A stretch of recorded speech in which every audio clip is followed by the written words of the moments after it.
Mommy, I was upstairs. I saw you guys' reaction. That is fine. Leave it. Kò àná òru kankan. Ó ní kó ṣàlàyé fún mi.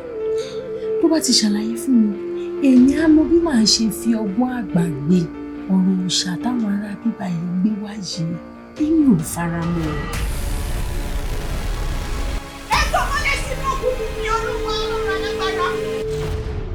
Hello, ṣìwò ló ń sọ. Ayé ò tiẹ̀ já rárá. Wọ́n ń pè ẹ́ ò tún dáhùn ẹ̀ lò. Anyway, mo ní kí n pè ẹ́ kí n wọ̀n ẹ̀ ni pé kó yá fi ọkọ mi sílẹ̀. Torí tó o bá fi sílẹ̀, nǹkan tó ń wá yẹn wàá rí. Ṣorí result yìí, I am sure it's not real, fake ni. Bó o ṣe yan ọ̀rẹ́, ọmọ àlè ló kó wọnúlé fún mi. Kó àwọn ọmọ àlè yẹn lọ fún bàbá tó bí wọn lọ́mọ and be my present like right now. Jọjọ tètè tẹ̀lé fún mi.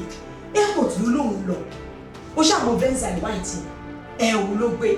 Tó bá ṣe pé lóòótọ́ alágbèrè lọ́mọbìnrin lọ́jọ́ tó ti dẹ́sẹ̀ wọnú yàrá òòṣà ènìyàn ti gbẹ́kú. Oreo. But there's something vaguely familiar about her. This, she area been on with me.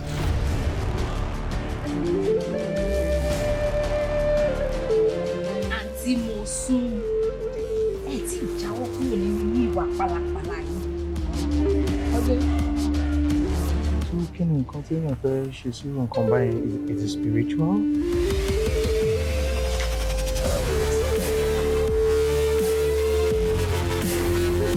A ní láti tètè gbé ìgbésẹ̀ inú ilé tọmọbìnrin máa ń wọ̀.